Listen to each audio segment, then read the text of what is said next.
This quarterback now, a perfect 8 for 8 to start the second half. Not bad. 1st and 10. Looking to throw. Twisting away. Caught by Jones. And taking it across midfield and inside the 45. Let's go. 17 yards on the play there as the Packers have the first down as well. Some good games going on in the early window. This might be the best of the bunch. They'll look to throw here on 1st down. Nowhere to escape, and he goes down. Leighton Vander Esch wreaking havoc with a sack. Chalk that up as their first sack in this game, and they tallied 4 a week ago.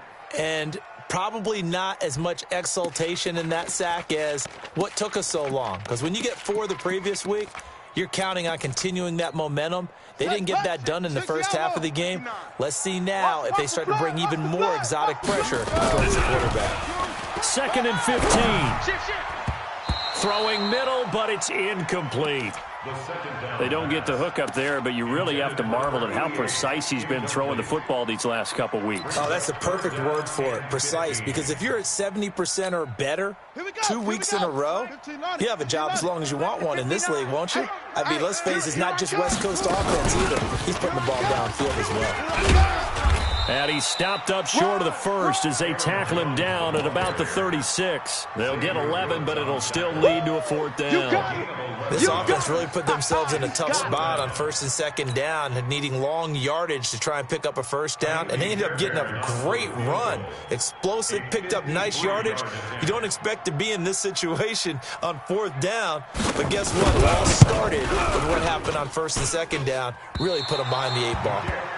Now, if this was a clear day in September, I'd say this is well within his range. I'd feel very confident about this kick, but let's be honest about it. In these elements, the difficulty level gets ratcheted up by at least a factor of 5.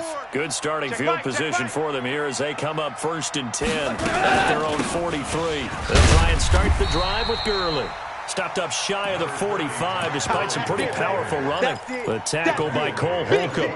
Offensively with the lead, you want to run the ball, keep the clock going, but you also want to still kind of be in attack mode too, right? So how do you do that and not come back on your heels? When I think about all the practices we've watched where they have that tempo period to go over things just like this, where they describe the scenario, tell you what they're looking for, and make sure that they're still attacking, yet at the same time not going so fast as to leave too much time on the clock. And they're well past midfield, just a yard or two shy of the 40. 1st down, Los Angeles there with a pickup of 14 yards. Goff now, 5 straight completions here in this second half. 1st and 10. Here's Gurley now, toss right. Give him 3 on 1st down. It'll set up a 2nd and 7. Now, the objective there, I mean, yes, the positive gain, that's nice, but work some clock. Yeah, you're exactly right, but the problem for them is still within a possession, so they can't just sit on it running the ball. They'll have to find a way to throw it effectively as well. Clock continuing to run. They'll probably wind this all the way before snapping it on 2nd down. Goff now looks to throw.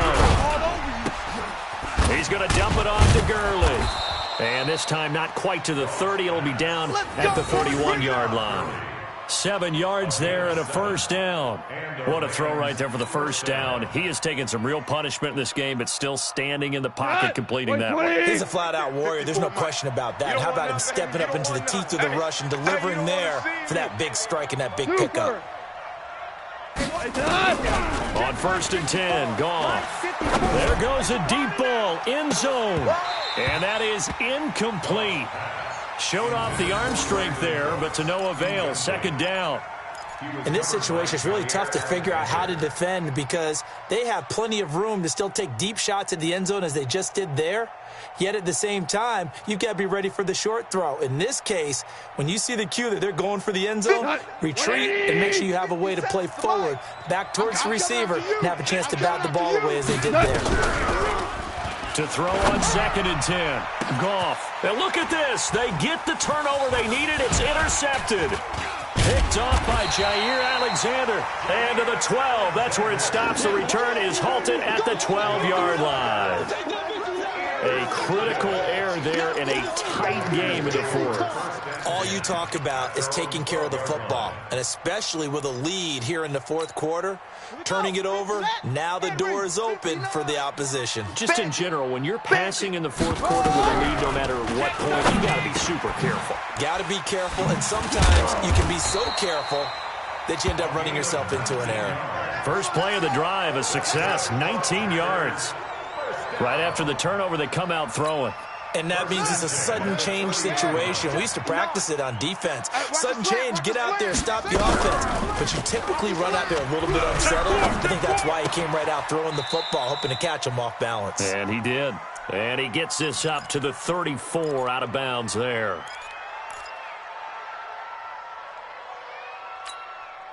So it's Packer football here as we welcome you back. And let's see what they've come up with offensively after having time to talk it over.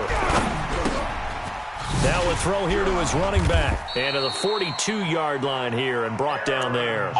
That one, a first down pickup of 8. That gets them the first down, but they've still got to move quickly here. This quarterback now 14 out of 17, 82%, and it's first and 10. He'll look to throw. Pass hauled in by the 6'4" tight end Sternberger.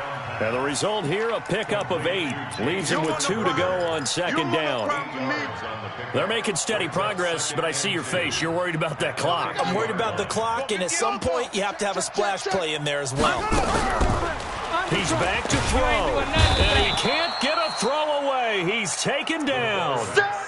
Exactly what they were looking for. They've been giving up yardage. They've been letting them drive right downfield, but they got a sack right there. How about that for a little bit of revenge? The Rams go nickel here defensively on third. On third down, it's Hill. And he'll be brought down. Oh, that's a face mask. Certainly looked like it. Indeed, here come the flags. Well, when you're leading in the fourth quarter, that's not the penalty you want. Not at all, and now your discipline comes into question. Having poise this stage of the game, you can't have those kind of plays. And now it's first and 10. A big mistake, especially when you factor in the personal foul yardage. After the penalty, it's Jones. And he'll go down at the 26 following a gain of 6. The Packers going to use one of their timeouts, as it'll come with 36 seconds to go in half number 2.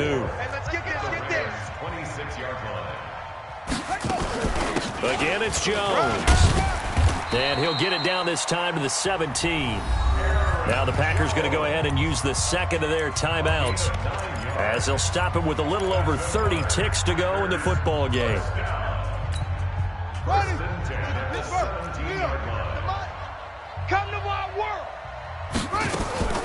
From the red zone now, they'll look to throw. And that is incomplete. He couldn't hold on through the contact. Brings up second down.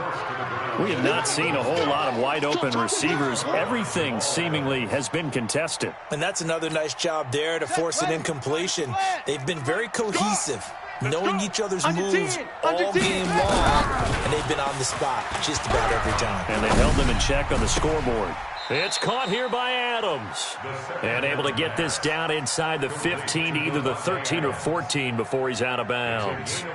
It didn't check off every box, but the most important one. Got the clock stopped, getting out of bounds. They may be a little short of the first down, but I thought that was the key. And they'll be in search of 6 yards here on third down. This is now the 9th play of the drive. And, oh, a crusher there as it's intercepted. Picked off inside the 10. He's at the 50, 30, 20, 10. And he will bring it back. It's an interception return for a Rams touchdown. So they were in field goal range, chance to go to overtime, got greedy going for the win. You think maybe on the sideline they felt compelled to go for that win? Sometimes that's what happens, because as a head coach, you have to take the pulse of your team. You have to know where you are and how they're feeling. And maybe he thought, we've got to win it right now. Overtime, we might not have anything left for that. So maybe that's why they went for it and pressed it. Unfortunately, it backfired. An incredibly short kick fielded way up there. He's going to be stopped here with a penalty marker on the field. Come on, baby. I'm not sure what this is about. After the penalty, a fresh set of downs. It's 1st and 10. Here we go, D. Get off the field. Now a shotgun handoff to Hill. It's a pickup of 4, and it'll bring up 2nd down. And now we'll get a timeout here. They're able to stop it with 1 second to go in this game. Following the pickup of 4, here's 2nd and 6. Hatch it. One final shot. They'll look to throw. He's going to let it fly. And that will be incomplete, as time has run out on this football game. So the L.A. Rams with a victory here, and they were spurred on by a strong performance in that 4th quarter as they held their opponents off the scoreboard. Everyone wants to pitch a shutout for the entire game, but when you throw one in the 4th quarter, that tells everyone that you're getting stronger and dominance is starting to take over, right? The way that you close, the way that you finish, that gets preached to you from the time you're playing Little League football all the way up through. And they closed them out with a big-time performance down the stretch. So for the Rams, they're on a nice early